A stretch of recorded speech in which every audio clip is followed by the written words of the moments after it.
Street raised, I was brought up with a G state. Peep game, those who didn't catch one to your brain. Stay in your lane, never wolfed it, boy, I never fake.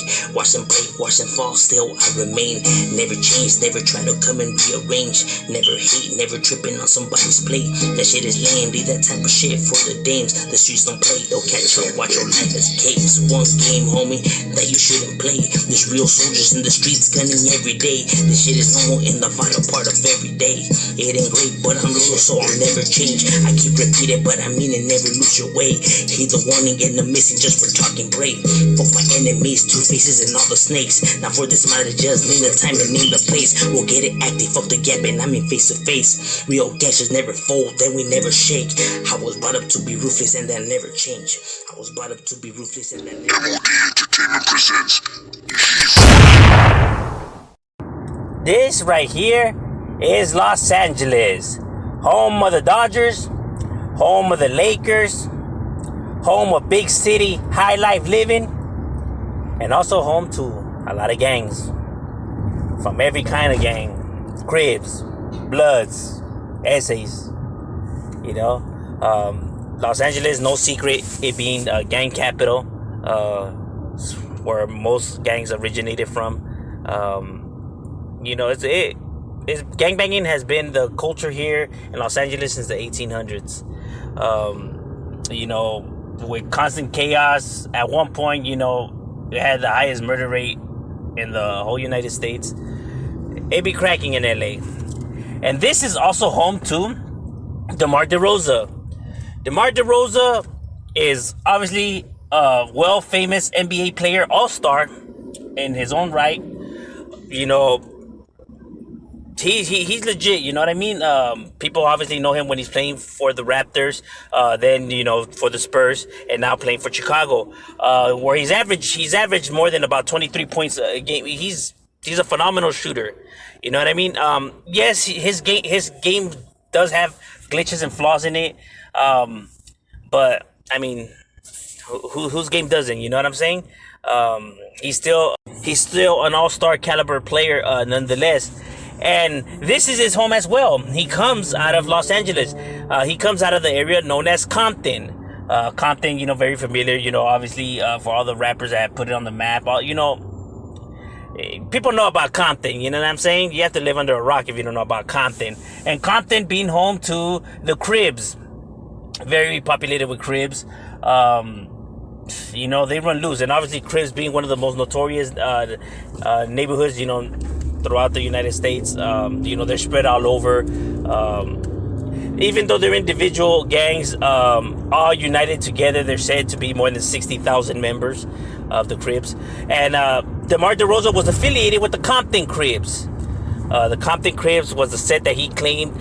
He used to throw it up in the basketball games. He used to be throwing up the C's, you know, throwing up gang signs. He would get fined. You know what I'm saying?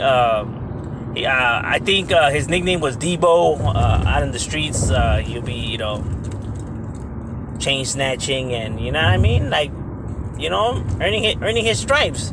You know, he was out there putting in work. You know, but if it wasn't for his homies keeping him out of the hood and telling him to focus on his basketball career, yes, his own homeboys from his hood were telling him, like, stay off the streets, man. You got talent. You know, like go do something with yourself. So, you know, he had, Demar DeRozan's family is affiliated with the Cribs. He grew up around Cribs his whole entire life.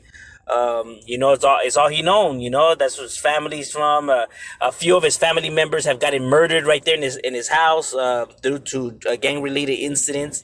Demar DeRozan, you know, seen the life, man. He really was, you know, like, it wasn't just no stories, you know what I mean? He grew up out the gutter, grew up, you know, in gang active home. You know, he's seen it all, you know. But good to say that, you know, he made it out the streets, you know, and made something of himself, you know what I mean? You know, he went from rags to riches, as they say, and that's good to show that you could make it out the hood. You could become something with yourself, and good to see that his own homeboys, even though despite what people say, you know, they got your back, and they make sure you do something with yourself the way it should be. You know, I know sometimes it's rough, and sometimes our own family don't have our backs, But it's good to see that, he was put up on game. But that's what's up with DeMar DeRozan right here, affiliation with the Compton Cribs.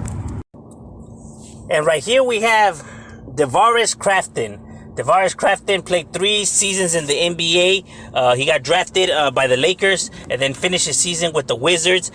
He was an average player, he was more of a role player, coming off the bench, somebody of that caliber, if for those who don't remember who he was. And Davares Craft had a gang ties as well, you know what I mean? Right here to Los Angeles.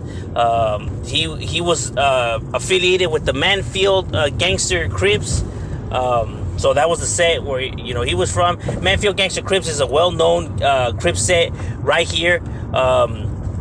They handle business, homie. You know what I mean? These guys put in work. They're a pretty large, Crip set. Like I said, they're a set that's well known, well respected.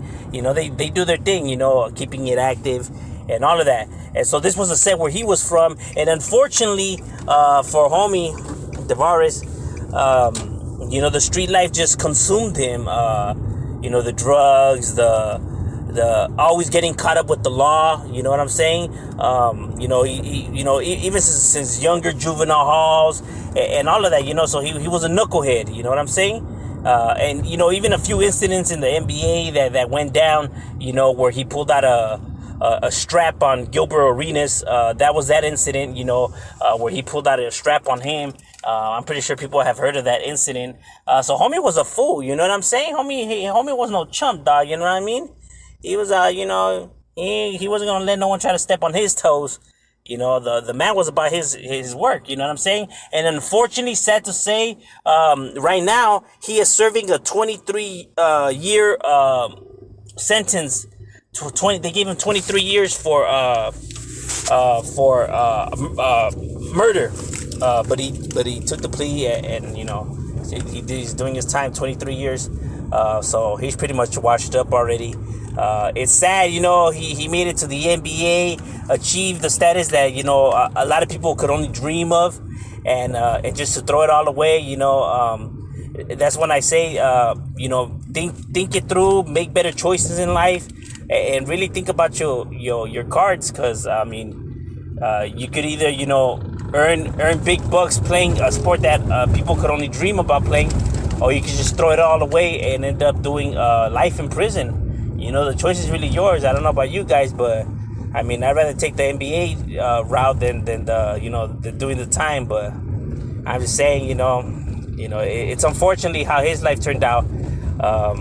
But maybe this would be a lesson learned. You know what I'm saying? But yeah, that's what's up with Davares Craft right there, out of the Manfield Gangster Cribs. And here we have Portland, Oregon. Portland is another location that is gang infested. You know what I mean? It doesn't only affect cities like Chicago, New York, Los Angeles. It's, it's all over the United States. It's all over the world, for that matter. Because Portland does have a lot of ghettos, where it's grimy, gritty, the gutter. Wherever you find poverty and the struggle, you're going to find the chaos. That's just how it goes. And this is the place, where Zach Randolph was known to roam around. Zach Randolph, one of my favorite power forwards. Obviously well known for playing with the Grizzlies, but he started his career with the Trailblazers. But Memphis is where he pretty much he left his mark right there. You know what I mean? With that greedy, grimy Grizzlies team. With Tony Allen and Marc Gasol and Mike Conley and those guys, you know what I'm saying? He was a really good power forward, man. He was a rebounding machine. He could drive it in the paint. You weren't able to just punk him out of the paint. You know what I mean? He was gonna back it up in there, and he was gonna let you have it. And Zach Randolph, this is the area where he was known to roam around and do his thing. He belongs to the Hoop Family Cribs.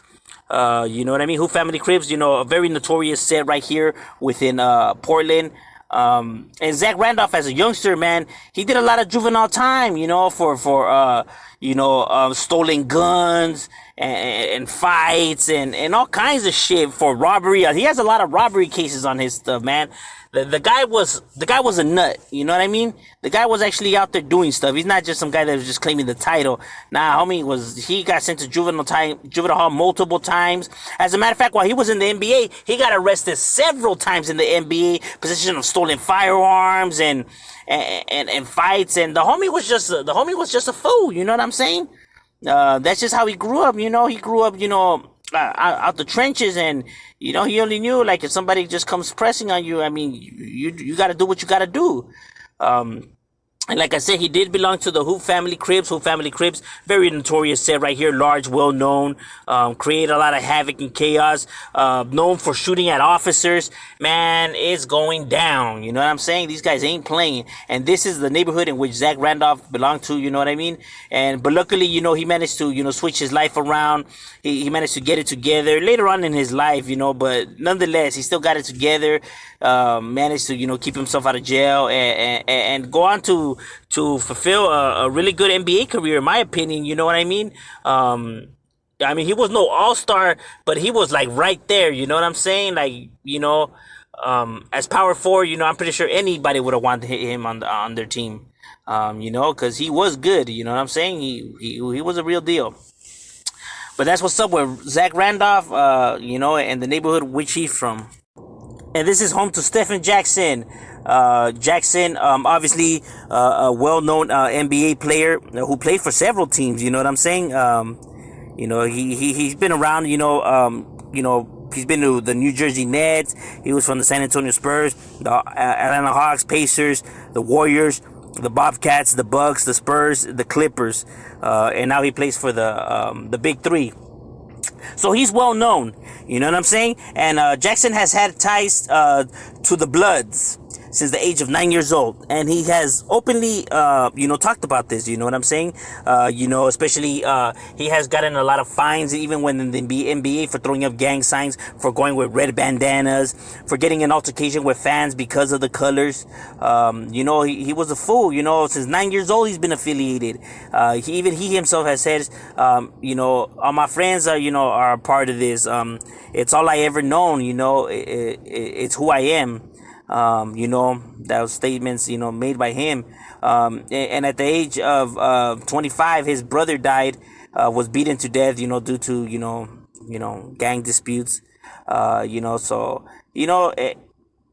was young witnessing all of this, man. So it was rough for him. You know what I mean? He grew up just being a fool and not giving a fuck. You know what I mean?